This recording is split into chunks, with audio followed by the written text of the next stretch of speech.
recorded Part 1. Part 1. You are going to hear a conversation about purchasing a cellular phone. First, you have some time to look at questions 1 to 6.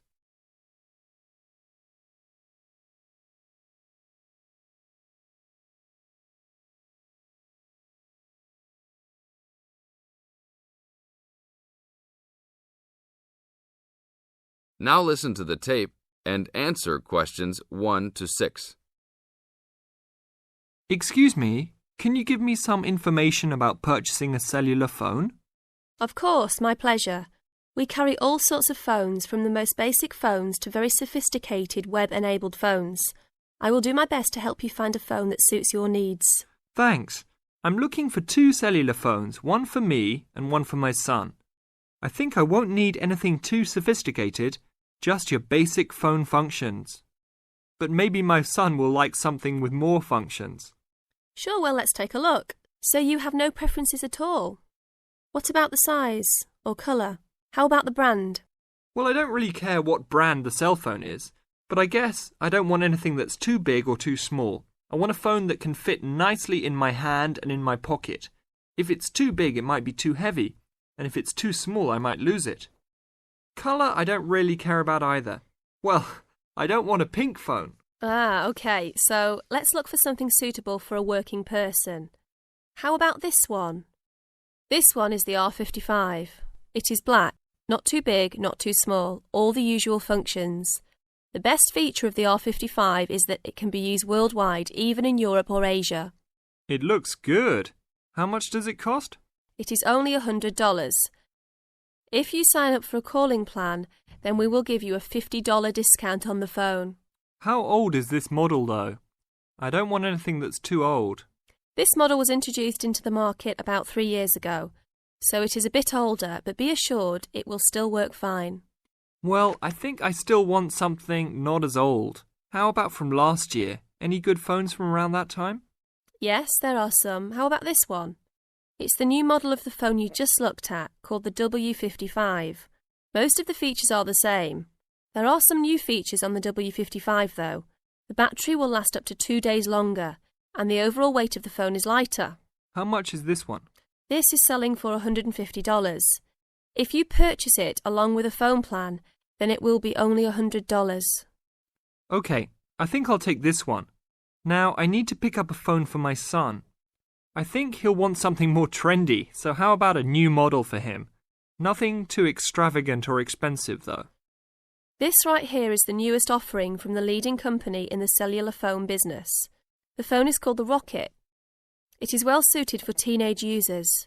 Among the teen-friendly features are 10 songs to choose from, a free messaging system that allows friends to send text to each other, and voice recognition dialing.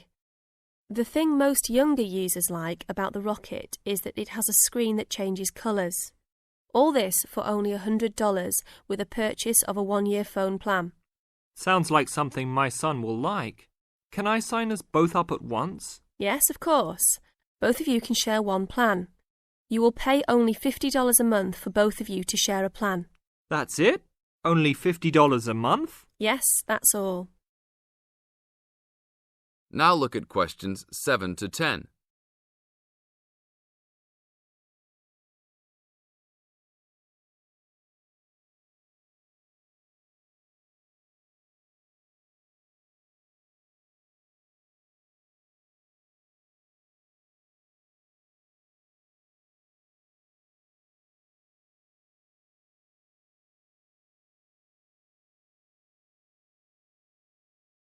Now listen to the tape and answer questions 7 to 10.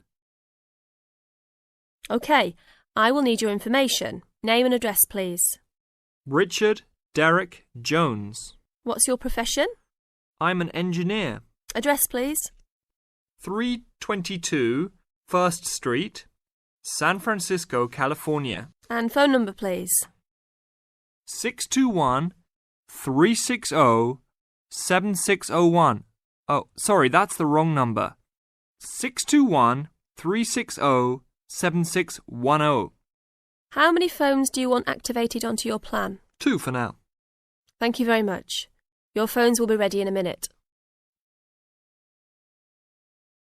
That is the end of part 1. You now have half a minute to check your answers.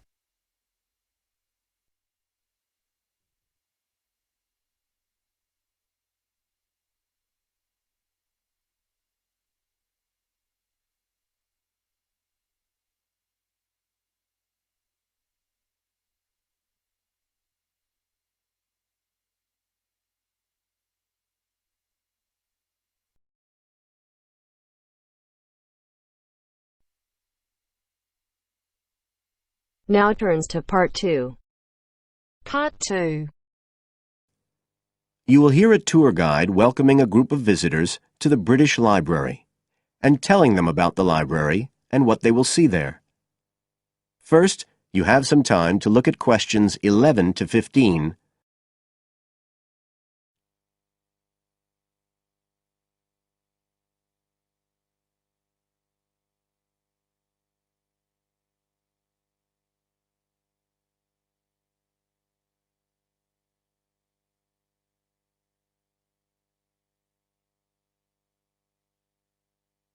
Now listen carefully and answer questions 11 to 15. Good afternoon, ladies and gentlemen, and welcome to your very own tour of the British Library on this lovely afternoon. My name is Tony Walters, and I'm your guide for today. Could I please see your tickets for the guided tour? I'd also like to remind you that any tickets bought today do not include a visit to the reading rooms. I'm afraid we don't do visits on Fridays, or any weekday during working hours, so as not to disturb the readers. But if you do want to see those rooms, the only day there are tours is on Sundays. So, I don't want anyone to be disappointed about that today. OK? Thank you. Right, we'll start with a brief introduction. As many of you know, this is the United Kingdom's National Library, and you can see that this is a magnificent modern building. It was first designed by Sir Colin St. John Wilson in 1977, and inaugurated by Her Majesty the Queen more than 20 years later in 1998. As you can see, the size is immense, and the basements alone have 300 kilometres of shelving, and that's enough to hold about 12 million books. The total floor space here is 100,000 square metres, and, as I'll show you, the library houses a huge range of facilities and exhibition spaces. And it has 1,000 staff members based here in the building. So, you can appreciate the scale of our operation. In fact, this was the biggest publicly funded building constructed in the United Kingdom last century. It is still funded by the government as a national institution, of course, and it houses one of the most important collections in the world. The different items come from every continent and span almost 3,000 years. The library isn't a public library, though. You can't just come in and join and borrow any of the books. Access to the collections is limited to those involved in carrying out research. So it's really a huge reference library for that purpose, and anyone who wants to consult any materials that are kept here can formally apply to use the library reading rooms. You now have some time to look at questions 16 to 20.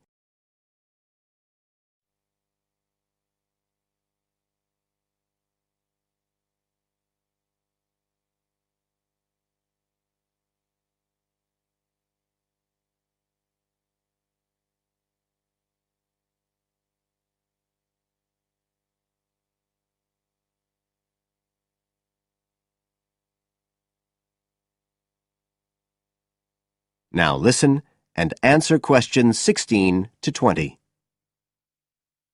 Right, well, here we are, standing at the meeting point on the lower ground floor, just to the right of the main entrance. I've given you all a plan of the building so that we can orientate ourselves and get an idea of where we'll be going. Now, outside the main entrance, you'll see the wide piazza with the stunning sculpture of Newton. The sculptor was Paolozzi, but it's based on the famous image by William Blake, and it's definitely worth a closer look. On the other side of the piazza from the statue is the conference centre, which is used for all kinds of international conventions. We'll take a quick look inside at the end of our tour. Looking ahead of us now, you'll see that we're standing opposite the staircase down to the basement, where you'll find the cloakroom, and to the left of that, we have the information desk, where you can find out about any current exhibitions, the times of the tours, and anything you need to know, if you don't have a tour guide. As you can see, on this lower ground floor, we also have a bookshop. That's the area over to the left of the main entrance. You'll be free to browse there when we get back to the ground floor. Now, opposite the main entrance on this floor, we have the open stairs leading up to the upper ground floor. And at the top of them, in the middle of the upper ground floor, you can see a kind of glass-sided tower that rises all the way up through the ceiling and up to the first floor. This is called the King's Library. It's really the heart of the building. It was built to house the collection that was presented to the nation in 1823 by the King. You can see it from every floor above ground. When we go up there, you'll find the library's treasures gallery on the left. Can you find it on your plan? That's the exciting one. So we'll be visiting that first, but we'll also take a look at the stamp display situated behind it on the way to the cafe. A lot of people miss that.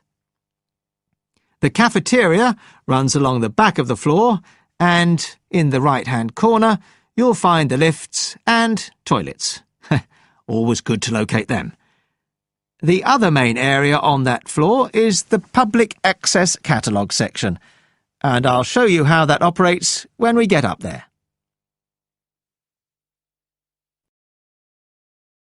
That is the end of part 2. You now have half a minute to check your answers.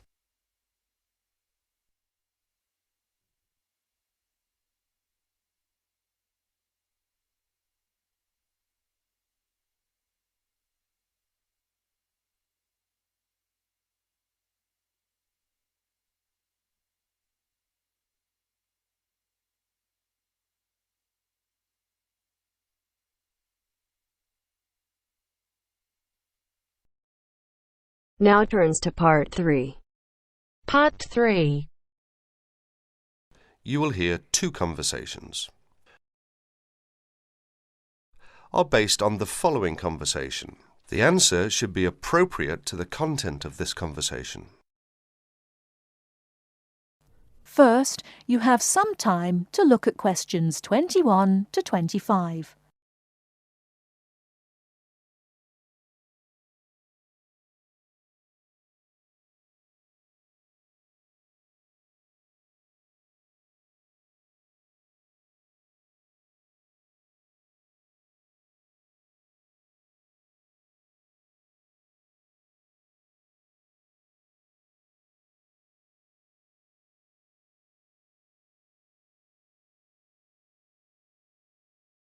Now, listen carefully and answer questions 21 to 25.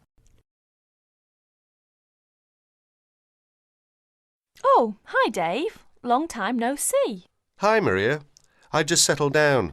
I thought I'd drop by. Come on in, take a seat. Would you like anything to drink? I have Sprite and orange juice. Sprite would be fine. Oh, so, how have you been? Oh, not bad. And you? Oh, I'm doing okay, but school has been really busy these days, and I haven't had time to relax. By the way, what's your major? Hotel management. Well, what do you want to do once you graduate? I haven't decided for sure, but I think I'd like to work for a hotel or travel agency in this area. How about you? Well, when I first started college, I wanted to major in French, but I realised I might have a hard time finding a job using the language, so I changed my major to computer science. With the right skills, landing a job in the computer industry shouldn't be too difficult. So, do you have a part-time job to support yourself through school? Well, fortunately for me, I received a 4-year academic scholarship that pays for all of my tuition and books. Wow, that's great. Yeah, how about you? Are you working your way through school? Yeah, I work 3 times a week at a restaurant near campus. Oh, what do you do there? I'm a cook. How do you like your job? It's okay. The other workers are friendly and the pay isn't bad. Before you hear the rest of the talk, you have some time to look at questions 26 to 30.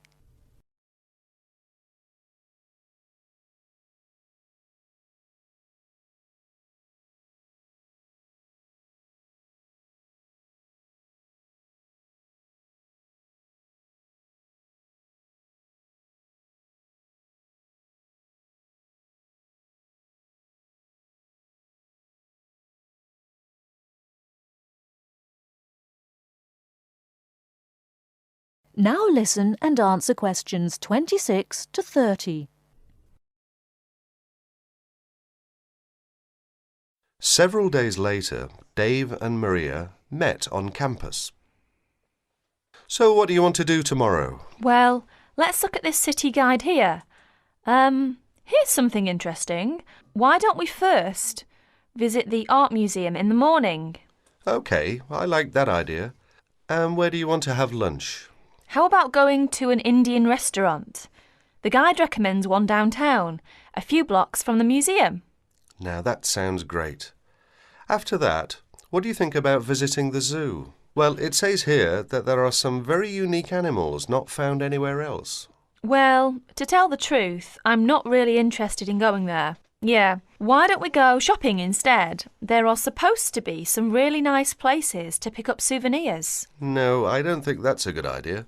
We only have a few traveller's checks left, and I only have $50 left in cash. No problem. We can use your credit card to pay for my clothes. Oh no, I remember the last time you used my credit card for your purchases. Oh well, let's take the subway down to the seashore and walk along the beach. Now that sounds like a wonderful plan. That is the end of part 3. You now have half a minute to check your answers.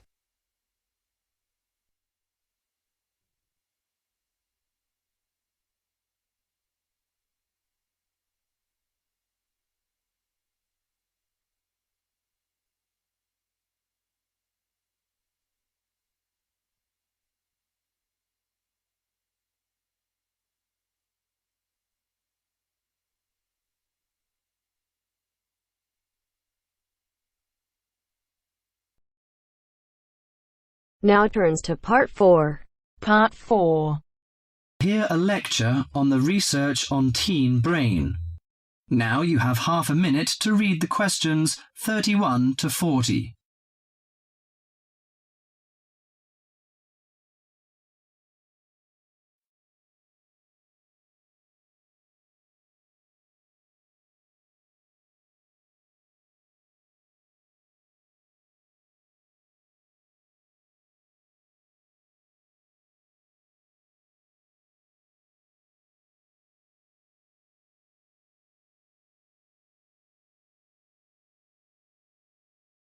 Now listen to the lecture and answer questions 31 to 40.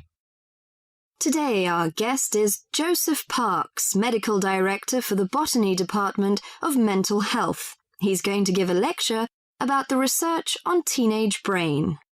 Good morning, everyone. Today I'm going to introduce the new research about adolescent mind, the teenage brain. How much do you know about that? Do you believe in brain scanning? Do you think we can judge whether a teen is normal or mentally ill? Or it's just another immature test? The new research shows a teen brain is in the middle of disordered changes.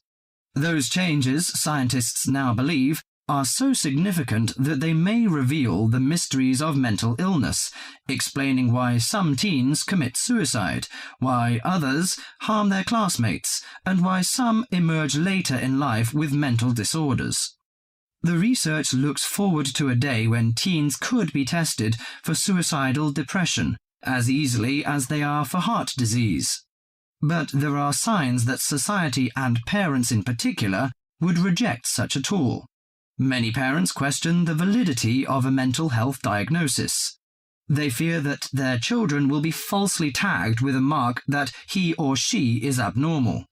At the center of the debate is the teen brain, its confusing architecture and the difficult question of what's typical in a teen and what's not. Under the old thinking, the adolescent brain was fully formed, needing only to be filled with facts, figures, and experiences to become an adult mind. At the same time, many people rejected the idea that young people were even capable of developing mental illnesses. However, the new research shows a teenage brain is an organ in transition. It has an unstable and vulnerable composition. The evolving teenage brain clearly isn't adult-like until the early 20s. If teens act young and stupid, it may be because brain areas that govern rational thought are not mature yet. All that is fine when the brain develops normally. But if the teen brain fails to successfully reinvent itself as an adult brain, mental illness may happen. Researchers increasingly believe if that process stops for some reason, teens are likely to develop mental illness. Early warning signs might be disregarded, as adults may think them the typical teen behaviors. Perhaps the chief hope of the new research is that it could make a difference for teenagers suffering from mental disorder and major depression. These can lead to suicide, which for years has been the leading cause of death for teens. Until recently, scientists couldn't peer into living brains to look for changes associated with normal development or mental diseases. That is beginning to change as researchers develop ever more sensitive brain scanners. However, the composite pictures are somewhat misleading. A snapshot of an individual brain may fall somewhere between normal and mentally ill.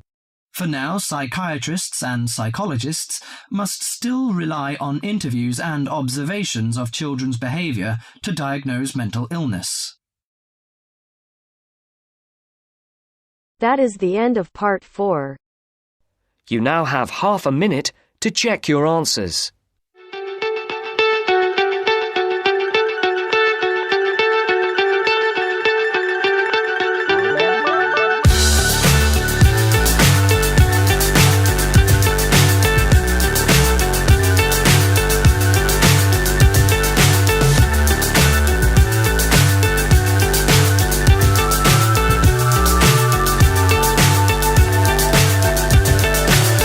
So high I'm hypnotized. What's up is down, what's left is right. Chasing stars and holding you. I can't see the end, but we'll see it through.